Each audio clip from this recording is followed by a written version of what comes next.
Hello student, Urmila ma'am classes में आप सभी का स्वागत है। आप लोगों की डिमांड पर मैं बाल विकास की क्लास शुरू कर रही हूँ और जिसमें मैंने चैप्टर लिया हुआ है व्यक्तित्व।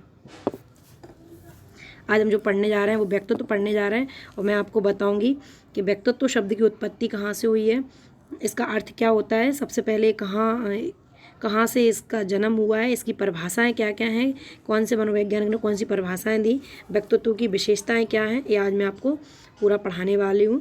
तो अब देखते हैं शुरू से। व्यक्तित्व जो शब्द है वो लैटिन भाषा के पर्सोना शब्द से व्यक्तित्व शब्द की उत्पत्ति हुई है। अब मैं आपको बताऊंगी कि पर्सोना शब्द का अर्थ क्या होता है, पर्सोना शब्द है क्या। तो सबसे पहले तो व्यक्तित्व शब्द की उत्पत्ति किस भाषा से हुई है, तो लैटिन भाषा से हुई है और लैटिन भाषा का एक शब्द है पर्सोना, उससे उत्पत्ति हुई है। पर्सोना का मीन्स होता है नकाब, मुखौटा, नकली चेहरा। नकाब, मुखौटा या नकली चेहरा को ही हम पर्सोना बोलते हैं। क्या होता था कि जो लैटिन में या यूनान में जो लोग होते थे, आपने देखा होगा कि जो रामलीला और रासलीला करने वाले लोग होते हैं वो अलग अलग किरदार निभाते हैं और वो मुखौटा लगा के या अलग अलग कॉस्ट्यूम पहन के अलग अलग किरदार को निभाते हैं। तो जो बाहरी जो आवरण होता है, जो बाहर वो एक अपने आप को किसी दूसरे किरदार में ढाल के दिखाते हैं, उसी को पर्सोना बोलते थे। वो पर्सोना शब्द से ही धीरे धीरे पर्सनैलिटी का विकास हुआ है और पर्सनैलिटी शब्द आया हुआ है।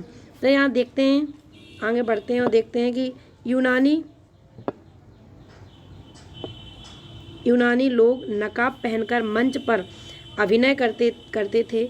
जिसको जो किरदार मिलता था वो उसी का नकाब पहन लेते थे। उस बाहरी आवरण को, आप इस चीज़ को अच्छे से अंडरलाइन कर लेना, उस बाहरी आवरण को ही पर्सोना कहते थे।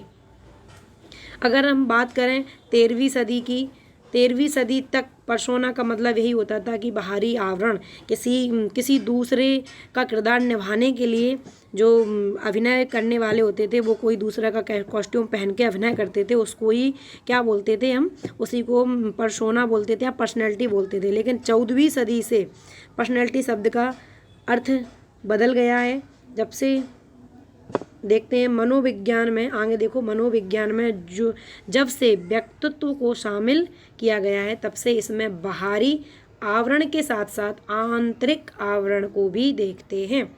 जब से मनोविज्ञान में किसको शामिल किया गया है, व्यक्तित्व को। जब से मनोविज्ञान में व्यक्तित्व को शामिल किया गया है तब से ही बाहरी आवरण के साथ साथ, ये जो बाहरी अभी मैंने बताया था कि बाहरी आवरण होता है, तो बाहरी आवरण के साथ साथ आंतरिक आवरण को भी देखना शुरू कर दिया, आंतरिक आवरण को भी शामिल कर दिया। मीन्स बाहर से आपके जो गुण हो और अंदर से जो गुण हो, आपका जो संपूर्ण चरित्र है, आपका जो संपूर्ण जीवन है, आपकी जो क्षमताएँ हैं, आपके जो लक्षण हैं, आपकी जो विशेषताएँ हैं, वो संपूर्ण बाहरी और जो भीतरी है, उन सबको संगठित रूप से मिलाकर हम क्या बोलते हैं, तो व्यक्तित्व कहते हैं। आगे बढ़ते हैं। मनोवैज्ञानिकों का कथन है कि व्यक्तित्व मानव के गुणों, लक्षणों, क्षमताओं, विशेषताओं आदि की संगठित इकाई है। मनोवैज्ञानिकों ने क्या बोल दिया कि जो व्यक्तित्व जो है, पर्सनैलिटी जो है, वो मानव के गुणों, लक्षणों, क्षमताओं और विशेषताओं आदि की संगठित इकाई है। मैंने अभी आपको बताया है कि पर्सनैलिटी शब्द का अभी जो यूज होता है वो मनुष्य के बाहरी एवं भीतरी दोनों गुणों को देखने के लिए होता है। ये हो गया आपका मनोवैज्ञानिक। आगे देखते हैं परिभाषाएं, किसने क्या क्या परिभाषाएं दी हैं। तो इसमें सबसे जो इम्पोर्टेंट परिभाषा है वो ऑलपोर्ट की है, जिन्होंने ऑलपोर्ट ने परिभाषा दी थी। आप देख सकते हैं यहाँ पे ऑलपोर्ट की परिभाषा, ये सबसे IMP में आपको लिखे देती हूँ क्योंकि ये सबसे ज़्यादा इम्पोर्टेंट परिभाषा है। चलते हैं ऑलपोर्ट की परिभाषा में। ऑलपोर्ट ने क्या बताया, इन्होंने कहा है कि व्यक्तित्व व्यक्ति में उन मनोशारीरिक अवस्थाओं का गतिशील संगठन है, उन मनोशारीरिक अवस्थाओं का गतिशील संगठन है जो उसके वातावरण के साथ अनूठा सामंजस्य निर्धारित करते हैं। व्यक्तित्व व्यक्ति में उन मनोशारीरिक अवस्थाओं का गतिशील संगठन है जो उसके वातावरण के साथ अनूठा सामंजस्य निर्धारित करते हैं। देखो मैं आपको बताती हूँ, मनोशारीरिक, मनोशारीरिक का यहाँ मतलब है कि जो उसका बाहरी, इसका बाहरी एवं आंतरिक,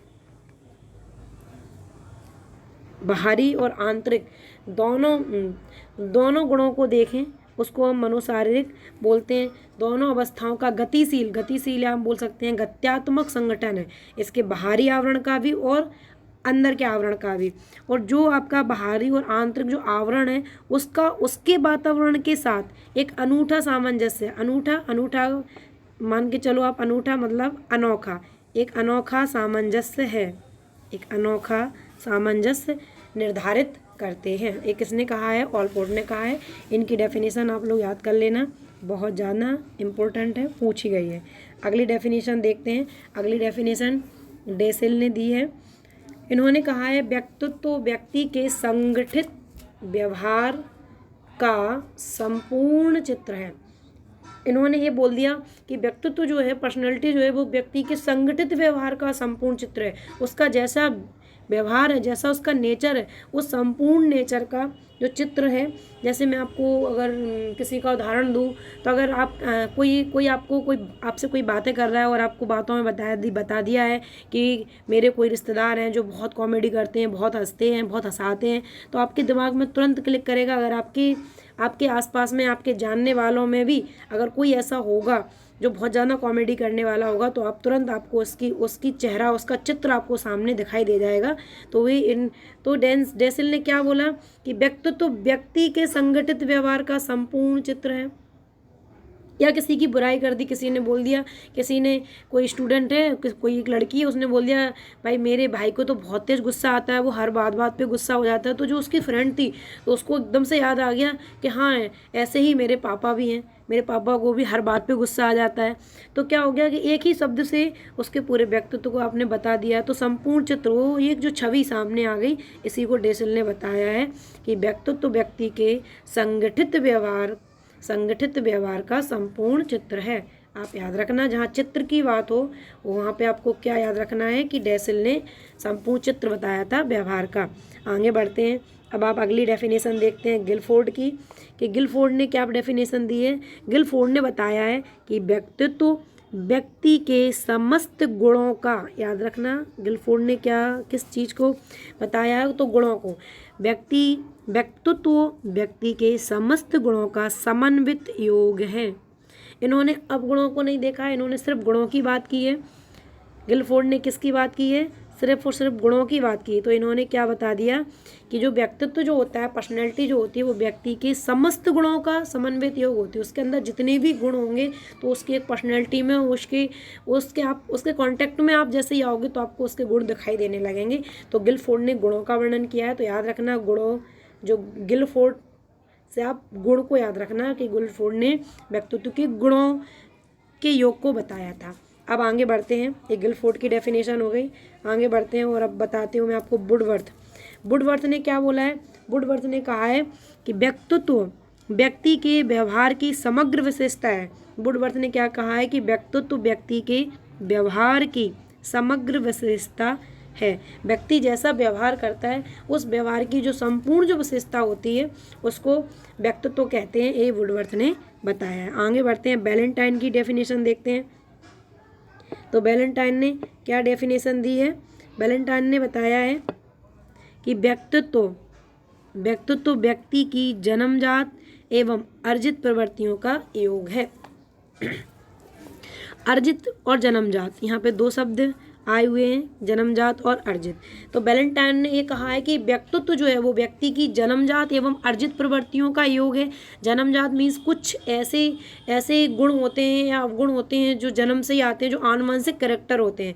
ये हेरिडिटी होती है या बोलें तो ये कैसे होते हैं, ये आनुवंशिक कैरेक्टर होते हैं। कुछ कैरेक्टर आनुवंशिक होते हैं जो माँ बाप से या उनकी और पिछली पीढ़ियों से बच्चों के अंदर आ जाते हैं। तो आनुवंशिक जो लक्षण होते हैं इनको हम क्या बोलते हैं, इनको हम बोलते हैं जन्मजात। जो आनुवंशिक लक्षण होते हैं उनको हम जन्मजात बोलते हैं, और जो अर्जित होते हैं वो हम वातावरण के द्वारा सीखते हैं। जो हम वातावरण के द्वारा सीखते हैं उनको हम क्या बोलते हैं, अर्जित। आनुवंशिक कैरेक्टर जो जन्मजात होते हैं और अर्जित कैरेक्टर जो हम वातावरण से सीखते हैं। तो वैलेंटाइन ने कहा है कि व्यक्तित्व व्यक्ति की जन्मजात एवं अर्जित प्रवृत्तियों का योग है। जो किसी भी इंसान का जो व्यक्तित्व आपको नज़र आता है, जो उसकी पर्सनैलिटी दिखाई देती है, जो उसका बाहरी और भीतरी जो आवरण दिखाई देता है, वो जन्मजात और अर्जित दोनों तरह की प्रवृत्तियों का योग है। वो कैरेक्टर, वो लक्षण या वो गुण या अवगुण कुछ तो उसमें जन्मजात होंगे और कुछ उसने अपने वातावरण से ग्रहण किए होंगे। एक किसने बताया है? वैलेंटाइन ने। याद रखना है, वैलेंटाइन ने जन्मजात एवं अर्जित प्रवृत्तियों का योग बताया है। आगे बढ़ते हैं तो आगे हम बात करते हैं बोरिंग की। बोरिंग ने क्या बताया है? बोरिंग ने कहा है व्यक्तित्व व्यक्ति का वातावरण के साथ स्थायी समायोजन है। व्यक्तित्व व्यक्ति का वातावरण के साथ, व्यक्तित्व क्या है? किसी भी व्यक्ति का वातावरण के साथ जो एक स्थायी समायोजन है, जो स्थायी एक सामंजस्य है, वो ही व्यक्तित्व है। ये आपकी सारी परिभाषाएं हो गई हैं। आप एक बार मैं आपको और दिखाई देती हूँ। देखिए आप यहाँ से सबसे पहले ऑलपोर्ट ने अपनी डेफिनेशन दी थी, तो ऑलपोर्ट की डेफिनेशन सबसे जानना इम्पोर्टेंट है, आप अच्छे से याद कर लेना। ऑलपोर्ट ने क्या बताया था? व्यक्तित्व व्यक्ति में उन मनोशारीरिक अवस्थाओं का गतिशील संगठन है जो उसके वातावरण के साथ अनूठा सामंजस्य निर्धारित करते हैं। अगली डेफिनेशन डेसील ने दी थी और मैंने आपको बताया था डेसील, जहाँ आप डेसील नाम देखो वहाँ आप याद रखना चित्र। तो चित्र वाली संपूर्ण चित्र किसी भी इंसान का या किसी भी एक गुण या अवगुण का बात करते ही और उससे रिलेटेड आपको किसी भी इंसान की आपके मन में छवि बन जाए, वो छवि बन जाए, मतलब वो उस इंसान का वैसा ही व्यक्तित्व। ये किसने बताया था? तो ये डेसिल ने बताया था। अगली आप देखो गिलफोर्ड की। तो गिलफोर्ड ने क्या बताया था? गिलफोर्ड ने गुणों के ऊपर अधिक बल दिया था। तो इन्होंने कहा था व्यक्तित्व व्यक्ति के समस्त गुणों का समन्वित योग है। जितने भी गुण होते हैं तो समस्त गुणों का जो योग है वो ही व्यक्तित्व है। अगली देखते हैं वुडवर्थ। वुडवर्थ ने क्या कहा था? वुडवर्थ ने कहा था व्यक्तित्व व्यक्ति के व्यवहार की समग्र विशेषता को ही हम व्यक्तित्व कहते हैं। वैलेंटाइन ने बताया है कि व्यक्तित्व व्यक्ति की जन्मजात एवं अर्जित प्रवृत्तियों का योग है। जन्मजात और अर्जित। बोरिंग देखें, बोरिंग ने बताया है कि व्यक्तित्व व्यक्ति का वातावरण के साथ स्थायी समायोजन है। अब आगे बढ़ते हैं। आगे मैं आपको बताती हूँ व्यक्तित्व की विशेषताएं। व्यक्तित्व की कौन कौन सी विशेषताएं होती हैं। देखें, व्यक्तित्व की विशेषताएं में आप देख सकते हो। अगर मैं यहाँ से शुरू करूँ तो ये आत्मचेतना, आप समझ लो कि पहले नंबर से कहीं से भी आप शुरू कर सकते हो। ये लगभग 7-8 विशेषताएं हैं। इनको आप पढ़ लेना, अच्छे से लिख लेना, अपनी नोटबुक बनाते जाना, अपनी नोटबुक में ही लिखते जाना। तो आत्मचेतना पहली विशेषता है, आत्मचेतना। यहाँ पे इन्होंने बताया है कि व्यक्ति की जो पहली और मुख्य विशेषता जो है वो क्या है? आत्मचेतना ही है। आत्मचेतना के द्वारा ही मनुष्य यह जान सकता है कि उसका समाज में क्या स्थिति है, दूसरे उसके बारे में क्या सोचते हैं, दूसरे उसके बारे में क्या सोचते हैं, समाज में उसकी क्या स्थिति है। तभी वो अपने व्यक्तित्व को अच्छे से स्वीकार कर सकता है, जब उसे पता चले कि मैं आपको एक बात बताऊं, सबसे बेस्ट जो होता है आत्मचेतन करना। आत्मचेतना से इंसान खुद समझ सकता है कि मेरा व्यक्तित्व, मेरी पर्सनैलिटी क्या है। किसी ने कहा है खुद से जिसने मुलाकात कर ली उसने दुनिया में बड़ी बात कर ली। जिसने खुद से मुलाकात कर ली, जिसने आत्मचेतना में भी क्या हो रहा है, खुद से ही मुलाकात हो रही। तो यहाँ जब आप अपने आप को खुद को ही अच्छे से जान जाओगे तो आपको खुद पता चल जाएगा कि आपकी पर्सनैलिटी, आपका व्यक्तित्व क्या है। ये आपकी आत्मचेतना है। आत्मचेतना के बाद दूसरे की अगर हम बात करें तो अगली पढ़ते हैं हम सामाजिकता। ये आपकी मान के चलो कि दूसरी आपकी विशेषता है व्यक्तित्व की, सामाजिकता।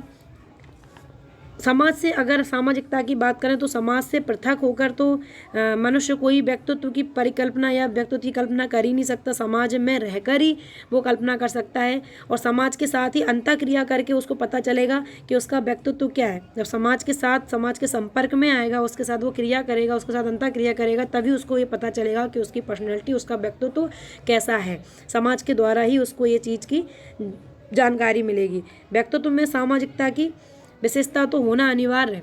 अगर व्यक्तित्व में सामाजिकता नहीं है या समाज के प्रति उसको लगाव नहीं है तो उसका व्यक्तित्व वैसे ही अच्छा नहीं होगा। चलो आगे बढ़ते हैं। इसके बाद बात करते हैं अगली की, तो अगली हम देखते हैं, यहाँ पे आ जाओ, एकता एवं एकीकरण। एकता व एकीकरण की अगर बात करें तो किसी भी, अगर मैं आपको अगर मैं आपको बताऊं कि आप अगर आपकी बॉडी का कोई एक अंग या कोई एक अंग अलग होके काम करेगा तो कर नहीं सकता, या आपका जो परिवार होते हैं, देखा होगा जो परिवार विघटित परिवार होते हैं, अलग अलग रहते हैं, इनके घर में लड़ाइयाँ होती रहती हैं, तो वो कुछ भी उनका व्यक्तित्व तो अच्छा नहीं होता है, उनके दिमाग में वही सारी चीज़ें चलती रहती हैं।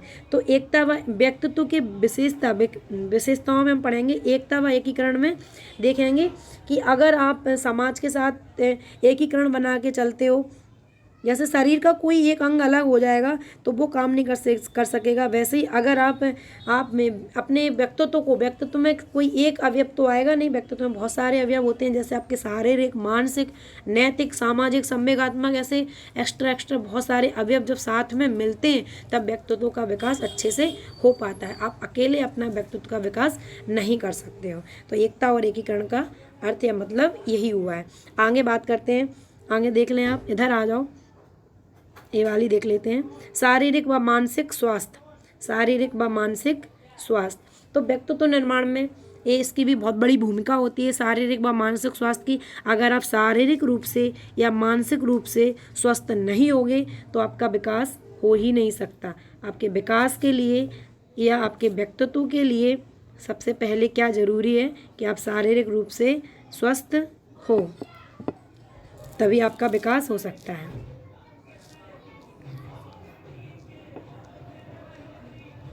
कुछ टेक्निकल प्रॉब्लम आ जाती है, ठीक है, आपको समझ में आ गया। शारीरिक और मानसिक, जो व्यक्ति शारीरिक तौर से और मानसिक तौर पे स्वस्थ होगा उसका व्यक्तित्व भी बहुत अच्छा होगा।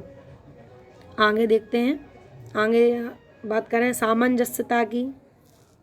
सामंजस्यता बोल दें इसको, या बोल सकते हैं एडजस्ट करने की क्षमता किसमें कितनी है। जो व्यक्ति को बाहरी वातावरण से ही नहीं बल्कि अपने खुद के अंदर भी क्या करना पड़ता है, एक सामंजस्य बिठाना पड़ता है। सामंजस्य करने के कारण ही वो अपने व्यवहार में परिवर्तन ला सकता है। अगर वो सामंजस्य नहीं कर सकता तो अपने व्यवहार में परिवर्तन नहीं ला सकता और उसकी पर्सनैलिटी बहुत ज़्यादा अच्छी नहीं हो पाएगी। मानव को अपने व्यक्तित्व या व्यक्तित्व की दशाओं को और वातावरण परिस्थितियों के हिसाब से ही उसके हिसाब से ही बनना पड़ता है। आगे देखते हैं निर्देशित लक्ष्य। अगर निर्देशित लक्ष्य की बात करें तो कुछ लोगों की पर्सनैलिटी जो होती है, व्यक्तित्व जो होता है, वो किसी ना किसी लक्ष्य के हिसाब से उसका हो जाता है। जैसे मैं आपको उदाहरण दूँ, कोई सेल्समैन होते हैं जो डोर टू डोर जाके अपने प्रोडक्ट को सेल करते हैं, तो आपने देखा होगा उनका जो नेचर होता है वो बहुत ज़्यादा पोलाइटी होते हैं। वो आप कितना भी उनसे कुछ भी बोल दो लेकिन वो स्माइल करते हुए आपसे बात करेंगे, क्योंकि उनका व्यक्तित्व, और आप ये अच्छे से जानते हो कि उनका व्यक्तित्व या उनकी पर्सनैलिटी जो ऐसी है वो इसीलिए है कि आप उनका प्रोडक्ट खरीद लें, इसलिए वो इस टाइप से बात करते हैं, इस टाइप से वो बोलते हैं कि उनके प्रोडक्ट सेल हो जाएं। ये निर्देशित लक्ष्य प्राप्ति के लिए, अगर आपका कोई लक्ष्य होगा, अगर आप कोई लक्ष्य बना के रखे होंगे कि हमने इस लक्ष्य के लिए एक काम करना है या अपनी पर्सनैलिटी में चेंज करना है। आपने देखा होगा जो शॉपकीपर होते हैं वो हमेशा बहुत अच्छे से बात करते हैं, बोलते हैं, क्योंकि उनका काम ही ये होता है कि उन्हें अपनी दुकान चलानी है तो उन्हें अच्छे से बात करनी होगी। अगले हम देखें दृढ़ इच्छा शक्ति। ये थोड़ा सा उल्टा लिख गया है, आप अपने नोट में सीधा लिख लेना। दृढ़ इच्छा शक्ति से भी आपकी पर्सनैलिटी में बहुत भयंकर वाला चेंज आता है। अगर आपने सोच लिया है, अगर आपने दृढ़ इच्छा कर ली है किसी चीज़ को पाने के लिए, किसी मंजिल तक पहुंचने के लिए, और आप उसी की ओर अगर आप बढ़ते जा रहे हो तो आप देखोगे कि एक टाइम बाद धीरे करके आपकी जो पर्सनैलिटी है, आपका जो व्यक्तित्व है वो बहुत ज़्यादा ग्रो करेगा और आप एकदम से चेंज हो जाओगे। अगर आपने सोच लिया है कि भैया यूपीएससी की तैयारी करना है या एमपीपीएससी की तैयारी करना है या एक आईएएस अधिकारी बन के हमें बैठना है एक जिला लेवल पे, तो आप क्या करोगे, उसके लिए बहुत ज़्यादा मेहनत करोगे। और जब आप बहुत ज़्यादा मेहनत करोगे, आप इतनी सारी पढ़ाई करोगे, इतने सारे लोगों से मिलोगे, तो आपका अपने ऑटोमेटिक ही आपकी पर्सनैलिटी डेवलप होगी।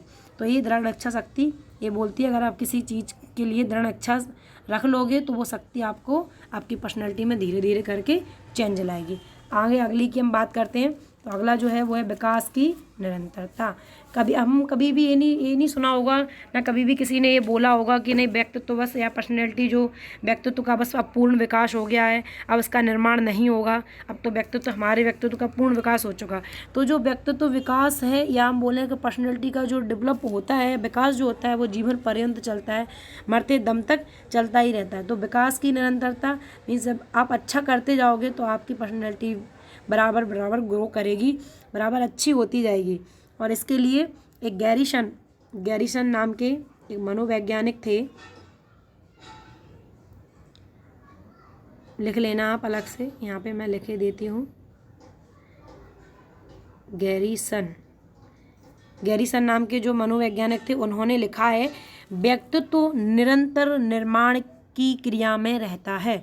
गैरिसन ने लिखा है कि व्यक्तित्व निरंतर निर्माण की क्रिया में रहता है। आज आपकी क्लास में यहीं पे समाप्त करती हूँ। आपको इसमें जो भी समझ में नहीं आया हो, कुछ भी डाउट हो तो आप कमेंट में पूछ सकते हो। और अगर आपको ये क्लास पसंद आई है तो आप लाइक करें, सब्सक्राइब करें, शेयर करें। Thank you.